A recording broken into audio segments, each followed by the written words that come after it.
Welcome to my presentation. My name is Lina Catherine Vargas. I am studying Human Resources. Do you know that the light takes 8 minutes and 19 seconds to travel from the sun to the land surface? This morning I would like to present the optic.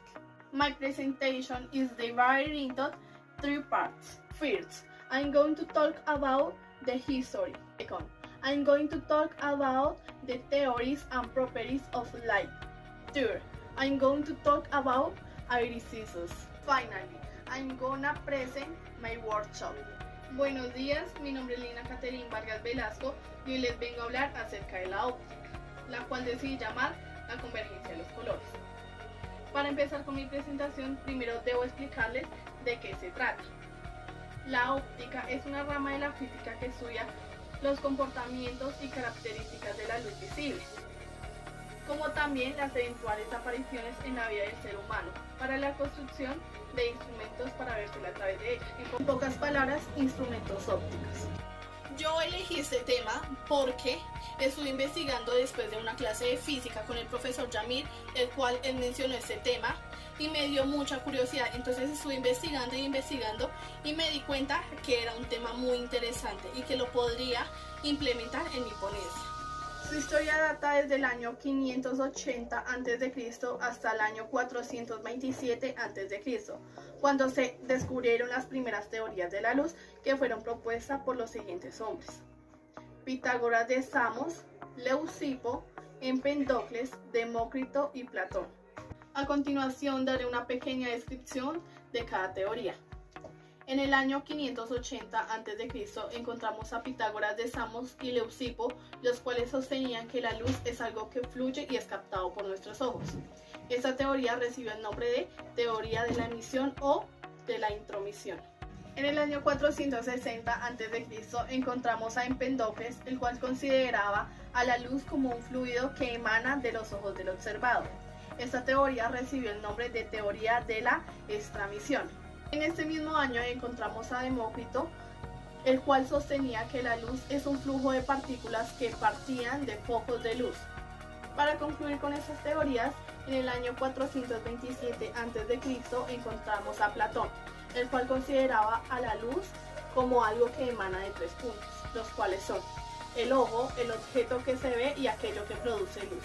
La naturaleza de la luz es algo que fascinó a filósofos y científicos durante siglos y que los trajo de cabeza hasta principios del siglo XX, cuando se desarrolló el campo de la física cuántica. Antes del siglo XVI se creía que estaba formada por partículas pequeñas, teoría que permitía explicar los fenómenos ya conocidos de la refracción y reflexión, los cuales más adelante voy a mencionar. Isaac Newton fue uno de los que desarrolló una teoría corpuscular, pero esta tardaría años en cuestionarse debido al gran prestigio del autor. Más adelante encontramos las teorías que hasta el día de hoy se mantienen y son las más importantes, las cuales son la teoría corpuscular, teoría ondulatoria, teoría mecánica ondulatoria, teoría cuántica y teoría electromagnética. Teoría corpuscular. Esta fue planteada en el siglo XVII por el físico inglés Isaac Newton, el cual señalaba que la luz consistía en un flujo de pequeñísimas partículas o corpúsculos sin masas emitidos desde una fuente luminosa en línea recta a gran velocidad. Gracias a estos focos eran capaces de atravesar cuerpos transparentes y verse lo que hay detrás de ellos. En cambio, cuando un cuerpo es opaco, los fotones rebotan y no se le puede ver. Teoría ondulatoria. Fue el científico holandés Christian Huygens, contemporáneo de Isaac Newton, quien elaboraría una teoría distinta para explicar la naturaleza y comportamientos de la luz. Esta teoría postula que la luz emitida desde una fuente luminosa estaba formada por olas, que correspondía al movimiento específico que sigue la luz al propagarse a través del vacío en un medio insustancial e invisible llamado éter. Teoría electromagnética.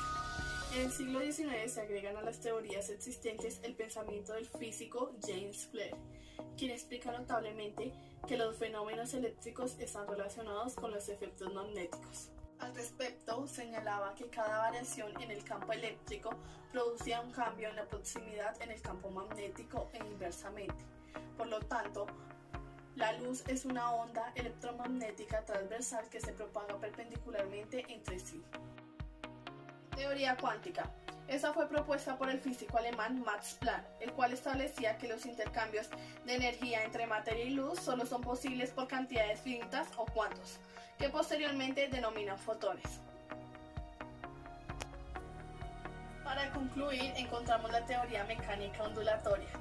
Esta fue corroborada por el físico Louis de Broglie en el año 1924, el cual establecía que la luz en cuanto a propagación se comporta como onda, pero su energía es transportada junto con la onda luminosa por unos pequeños corpúsculos que denominan fotones. A continuación vamos a hablar de las propiedades de la luz. La propagación de la luz dice que la luz emitida desde una fuente luminosa es capaz de llegar hasta otros objetos e iluminarlos. El recorrido que hace la luz desde la fuente luminosa hasta los objetos se denomina rayo luminoso. La luz se propaga siempre en línea recta en todas las direcciones a una velocidad de 300.000 km por segundo. Reflexión de la luz. Es el cambio de dirección en el mismo medio que experimenta un rayo luminoso al incidir oblicuamente sobre una superficie. Cuando un rayo de luz llega a una superficie en la cual no puede continuar propagándose, se desvía en otras direcciones, es decir, se refleja. La forma en la que eso sucede depende del tipo de superficie en la que incide. Refracción de la luz. La refracción es el cambio de dirección que experimenta una onda al pasar de un medio material al otro.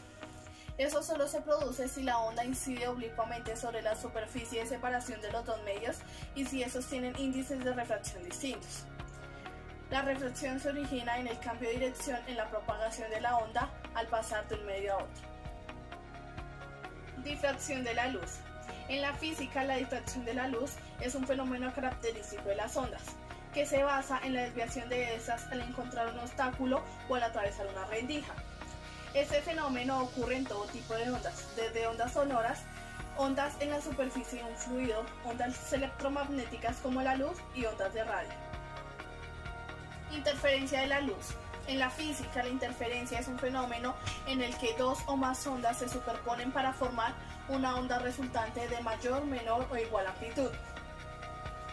La interferencia puede ser observada en todo tipo de ondas, desde ondas de la luz, sonoras y de radio. Polarización de la luz. Las ondas luminosas no suelen estar polarizadas, de forma tal que la vibración electromagnética se produce en los dos planos. La luz que vibra en un solo plano se llama luz polarizada. La dispersión de la luz es un fenómeno que se produce cuando la luz blanca atraviesa un cuerpo transparente y se refracta, mostrando a la salida de este los respectivos colores que la constituyen. Sabemos que la luz que procede del sol la llamamos luz blanca. En realidad, la luz blanca es una mezcla de luces de diferentes colores. Cuando observamos el arco iris, podemos ver los colores que componen la luz blanca. Este fenómeno, conocido como dispersión, se produce cuando un rayo de luz compuesta se refracta en algún medio, quedando separados sus colores constituyentes. En el arco iris, la luz dispersa atraviesa las gotas de agua que se comportan como un prisma óptico. El experimento que mejor explica el fenómeno de la dispersión es cuando tenemos un CD sin la película metálica. Al ponerle luz blanca en la parte de atrás que lo alumbre y al hacerlo girar se ve como la luz blanca descompone los colores que la constituyen, que por lo general son los colores del arco iris. Lo contrario de la dispersión es la síntesis. Respecto a la síntesis de la luz, voy a hablar del disco de Newton, el cual también emplearé en mi respectivo taller. El disco de Newton es un dispositivo atribuido a Isaac Newton, el cual consiste en un círculo pintado en sectores por los colores del arco iris. Al hacer girar este círculo a una gran velocidad se ven los colores combinados formando así el color blanco. El objetivo de este instrumento es mostrar que la luz blanca está formada por los diferentes colores del arco iris.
humano, el ojo es un órgano que detecta la luz y es la base del sentido de la vista.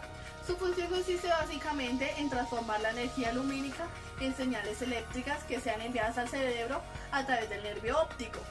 Una lente llamada cristalino que es ajustable según la distancia. Un diafragma que se llama pupila, cuyo diámetro es regulado por el iris, y un tejido sensible a la luz que es la retina.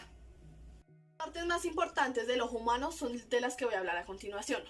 La pupila es la parte negra y redonda que se ve más en los ojos y es como su ventana interior. Se comporta como un mecanismo de diafragma regulando la intensidad de la luz entrante. Con mucha luz se hace pequeña y con poca luz se agranda. La pupila es el orificio natural del iris, que es la capa que da el color a los ojos. El cristalino. Tras la pupila, la imagen atraviesa una lente que conocemos como cristalino y que se comporta como una lente de cámara fotográfica. Tiene una potencia de 22 dioptrias, pero su consistencia elástica le permite de manera automática variar su poder, permitiendo no solo ver de lejos, sino enfocar objetos próximos como lo hacemos en la lectura. Por último, voy a hablar de la retina y el nervio óptico. Las imágenes, tras atravesar una estructura gelatinosa transparente denominada humor vítreo, llegan finalmente al fondo del ojo, donde son captadas por la retina. La retina se comporta como el carrete fotográfico que colocamos en la parte trasera de la cámara, de forma que reciben y procesan las imágenes.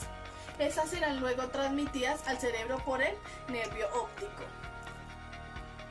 A continuación voy a hablar de las siguientes enfermedades del ojo humano, las cuales son la miopía, el astigmatismo e hipermetropía. Todos sabemos que las personas con miopía tienen problemas para ver con claridad los objetos de lejos, pero si vamos más allá podemos decir que la miopía se produce porque el cristalino de la persona que lo sufre es demasiado largo y los rayos de luz se unen antes de llegar a la retina. Las lentes que tienen que utilizar las personas con miopía es de tipo cóncavo, es decir que son más gruesas a los bordes y más finas en el centro. El astigmatismo es el defecto de la vista más común y que normalmente acompaña a otras enfermedades como la miopía o la hipermetropía. Este efecto refractivo en una persona se produce cuando el cristalino tiende a ser más ovalado y por lo tanto los rayos de la luz cuando entran a través de la pupila se proyectan delante o detrás de la retina. Las lentes de las personas con astigmatismo pueden ser monofocales, cóncavas, convexas o cilíndricas, según en qué parte del ojo se proyecte la luz. Las personas con hipermetropía tienen justo el problema contrario que las personas con miopía. El cristalino de la persona que sufre hipermetropía es demasiado corto y por lo tanto los rayos de luz que entran convergen detrás de la retina. Esto supone dificultades para ver con claridad los objetos que se sitúan en el plano cerca.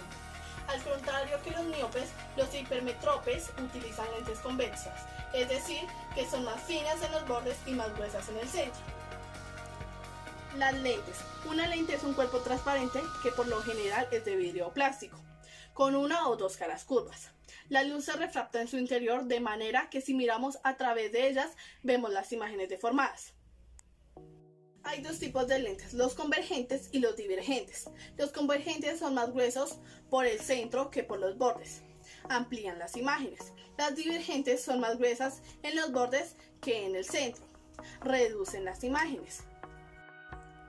Como impacto social busco incentivar a los jóvenes a que lean e investiguen más sobre este tema que es tan importante y que ha tenido tanta trascendencia a través de la historia. Ya para concluir con mi ponencia, quiero agradecer primeramente a Dios por permitirme estar este día compartiendo con ustedes este tema de interés. A mis padres por apoyarme en este proyecto e insistir a que se llevara a cabo. A cada una de las personas que estuvieron presentes ayudándome. A la profesora Angélica por brindar este espacio para compartir conocimiento de diferentes temas. Por último, y no menos importante, al profesor Yamir por ser mi asesor en cada paso que se realizó en este trabajo.